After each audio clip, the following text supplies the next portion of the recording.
inverted man here. What's the difference between zero and love? You might think that's an odd question to ask, and it kind of is. This actually came up in a Discord conversation that I was having at some point, and I thought it's something worth exploring. So here I am to explore it with you. So break down what these things are. Love is an emotion, which is a chemical reaction that occurs in your brain. Zero is a concept, which is a chemical reaction that happens in your brain. So how are these different? On the base level of what they are, how are they different? They're different in substance in the sense that one is a representation of a number and the other is a feeling. Love, the word love, is the symbol of the emotion. And so for other cultures, the word is different. So AI in Japanese, that's love. So, and I think amor, and that's all the foreign languages I know. So that's, oh, well, no, Philios and Amos and Agape, So there's different words for love, but they're all symbols for the emotion. So we have things that are abstract. You can't hold a love. You can't hold a zero. These are things that happen here. But is love more real than numbers? On an emotional level, yeah, it might seem that way because you experience the emotion. You don't really experience the zero. You don't really experience any numbers unless you like a certain number. Like some people have favorite numbers, and then there are those that have phobia of certain numbers. You see this reflected even in our culture. There's no 13th floor, and it's nonsense like that, and you can't have 666 on your license plate, or it won't show up that way on your social security card. There's like a computer algorithm in place that makes sure that it could be 665, but it can't ever be 666 all next to each other, because there was a big hoop-de-da when the SS number first came into existence. A lot of people were like, oh, it's the end times number, and so they were like, oh, it's not going to be 666, even though the number is 610 in many older translations, and then it's other different numbers sometimes. But it's scary, so we got to avoid that. I don't want to upset people, I guess. But at any rate, at its core, you're talking about this thing that some call quanta. Oh boy, I don't want to get into that philosophical thing too much. But the experience of things. And you don't really experience numbers. Numbers happen somewhere in your brain that's probably very different than where emotions happen. And in fact, there have been studies of people with split hemispheres where their emotional side is one side of their brain and the logical side's the other. So one side can do math and the other side can create art. And I'm not sure if they can only experience emotion on the one side that can be creative, but it would seem to follow that might be the case. But it also might be the case that different parts of the brain can learn how to do those things.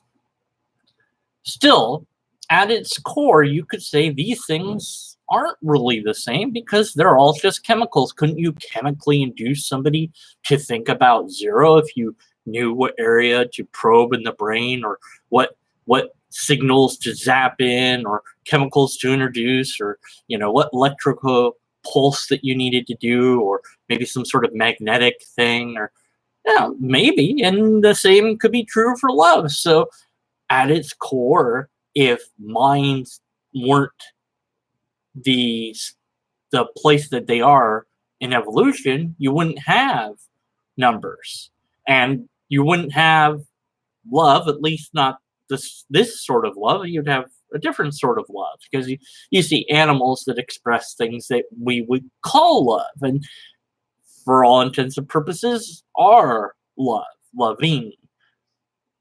So it just gets more complicated to describe it, because our brains are complex things, and we like to label everything, and we like to have specifics on everything. But the core of what a number is, and the core of what an emotion is, that's different, at least from an intellectual perspective, because this represents a unit. Zero, even though it's nothing, represents, well, something, in the sense that it represents nothing, but still, that's a representation. Whereas this other thing, that's just referring to an emotion that we have. I love you, or you love me, or, well, I've got to kill Barney because now that stupid song's in my head. But at any rate, it's different. We know it's different, but yet it's kind of not. What else in life could be that way then, at its core? And this is where you might have the apologist of the theistic variety come in and say that, well, I've had people tell me love isn't a chemical, it's more than that. And I'm like, what proof do you have of that? Well, I just know it's more, or I feel it's just different. Like, how is it? But if you reduce it to its basic component parts, that's what it is. But they want it or need it to be more. They just believe that it's more because you experience it. But nobody would really care that much if zero was just reducible down to chemicals. I mean, they'd be like, yeah, whatever. Probably, maybe, but maybe they wouldn't be.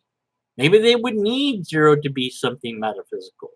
And there are those that believe that numbers are as real as anything else. And yes, they're real in the sense that they're concepts in our brain, but nowhere else do they exist. But there are those that believe that no, that number really exists out there in a metaphysical sense.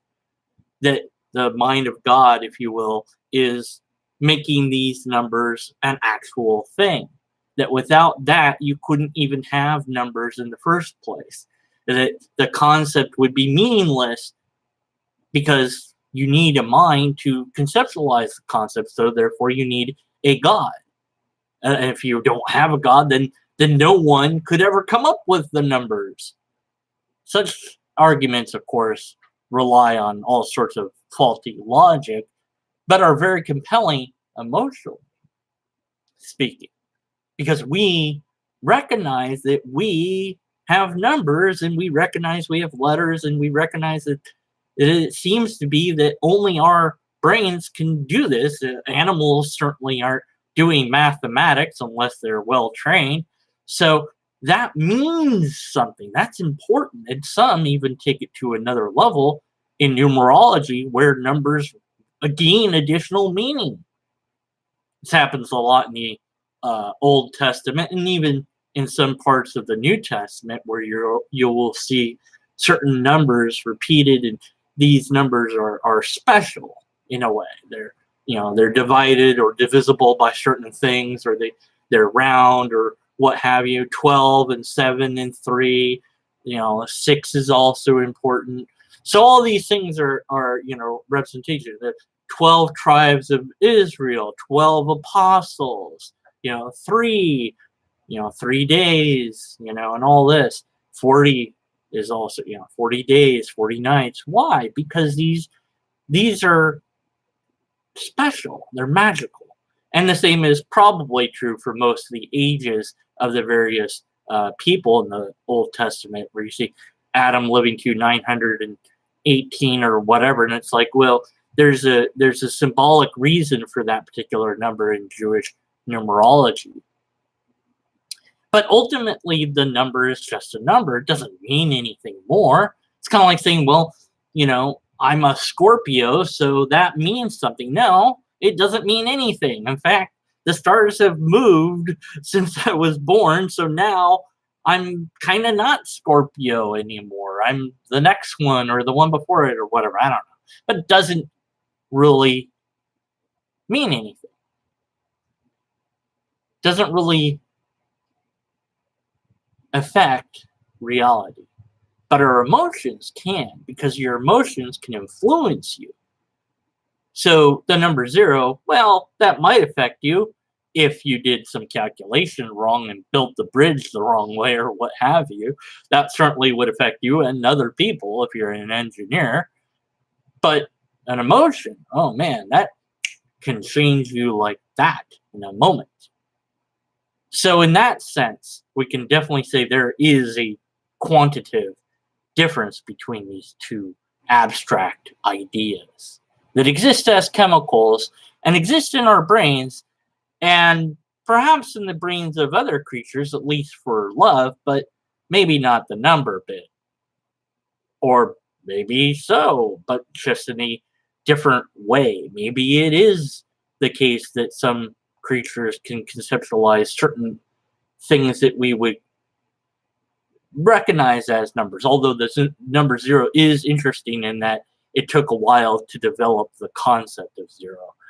And there's some interesting history there if you're really into that. And I'd say Numberphile is a place for that, to go looking for better videos on numbers than I could ever hope to produce.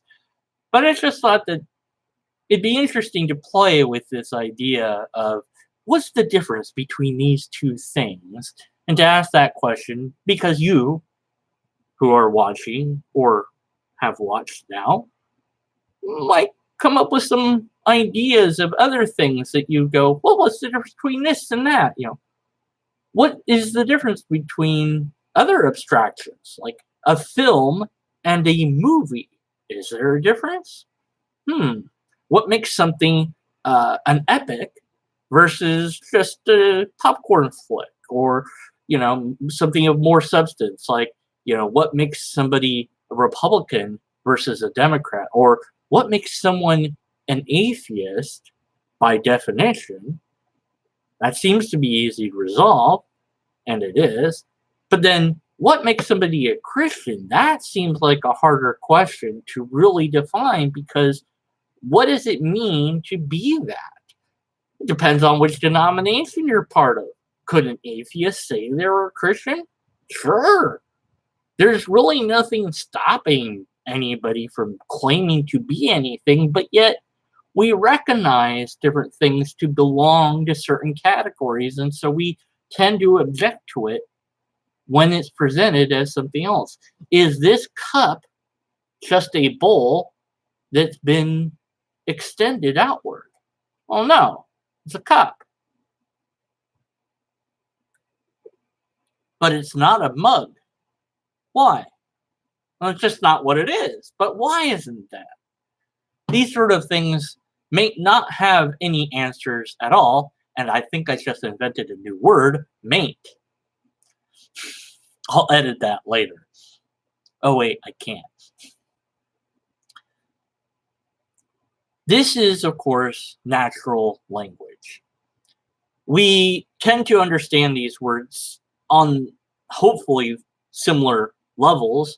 Hopefully the words I'm saying are the way that you perceive those words, but sometimes it happens where your idea of what 0 is very different from my idea what 0 is. So when we do debate, we do want to define the words that are going to be the most important words in that debate. But of course, we have to ask, what are going to be the most important words? And what if I have to define the word the? And isn't it difficult to define any word, because every word requires some other word to explain the word? So when does it stop?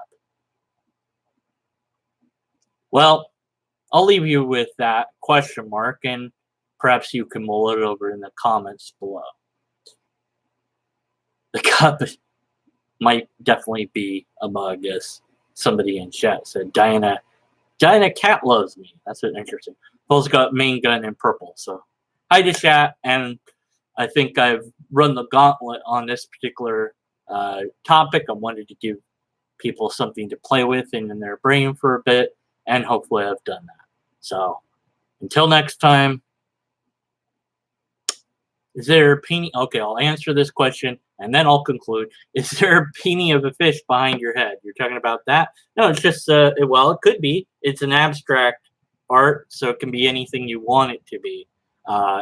It's a painting my brother did. Well, I'll show you a painting I did. Why not? Then I'll end this.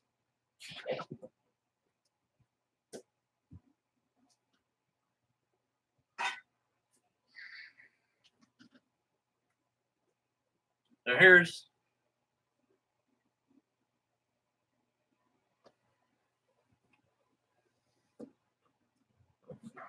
so that's my idea for an abstract art. It probably really should have painted in a background color before adding things, but hey, who knows? I've seen worse.